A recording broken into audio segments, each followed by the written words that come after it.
Chère Ayonnaise, cher Ayonnais, en cette période de la Covid, il ne nous est pas possible d'organiser la traditionnelle cérémonie des vœux, et nous le regrettons d'autant plus que celle-ci aurait été le premier moment convivial et chaleureux de notre mandature. En attendant des jours meilleurs, permettez-moi de vous présenter avec cette vidéo, au nom de tout le conseil municipal, nos vœux les plus sincères. Nos premières pensées iront pour ceux et celles que la maladie a emportés et à leurs familles. Nos vœux sont particulièrement vers les personnes âgées, les malades, pour qui la distanciation sociale signifie très souvent un isolement supplémentaire, avec une diminution des contacts familiaux ou de voisinage. Nous remercions particulièrement le personnel de santé qui a œuvré sans relâche pour que leurs épreuves soient moins lourdes à porter. Nos vœux également pour tous les professionnels fortement impactés par les différentes restrictions. Confinement, couvre-feu, fermeture des restaurants et des hôtels, des établissements recevant du public, des remontées mécaniques.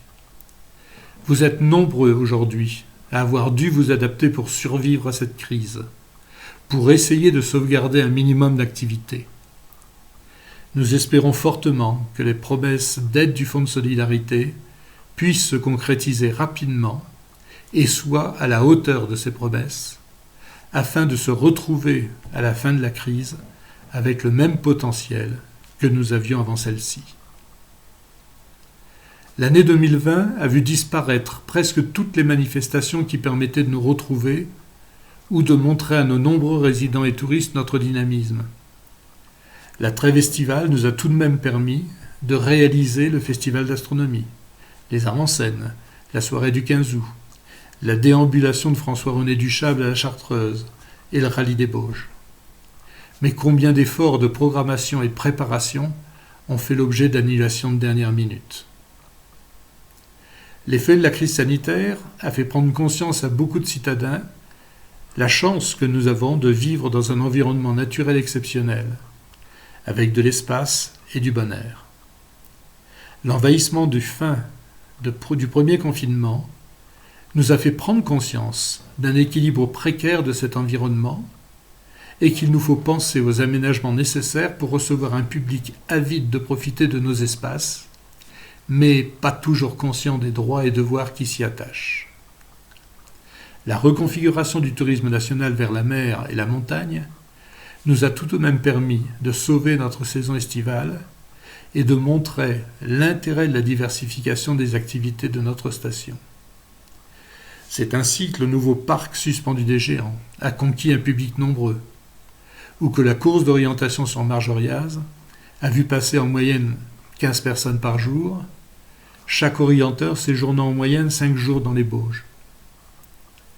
Nous espérons, avec l'aide du plan de relance, pouvoir cette année lancer réellement les travaux de rénovation thermique du complexe d'Enivéole et de la transformation en bain nordique de notre piscine. Outre la très forte baisse de l'impact environnemental, les solutions retenues permettront un gain financier important, tant pour le chauffage des bâtiments que pour la production d'eau chaude sanitaire. Elles minimiseront également le coût de maintien en température de notre piscine. Nous attendons avec impatience le jour où nous pourrons accueillir les élèves des Bauges pour leur formation à l'apprentissage de la natation ou offrir à nos résidents la joie d'un bain relaxant après une journée de ski ou de randonnée. Le conseil municipal agit fortement pour créer de nouvelles activités au sommet du Mont Pelat, avec le renforcement des pistes de VTT, l'installation d'une aire d'envol de parapente de distance, l'installation de cabanes dans les arbres, ou encore l'installation d'un dôme astronomique permettant l'observation du Soleil. Le but est triple. Donner des activités supplémentaires toute saison pour mieux remplir notre station, rentabiliser des investissements qui ne peuvent l'être que l'hiver, et augmenter l'amplitude d'embauche de nos saisonniers pour mieux les fidéliser.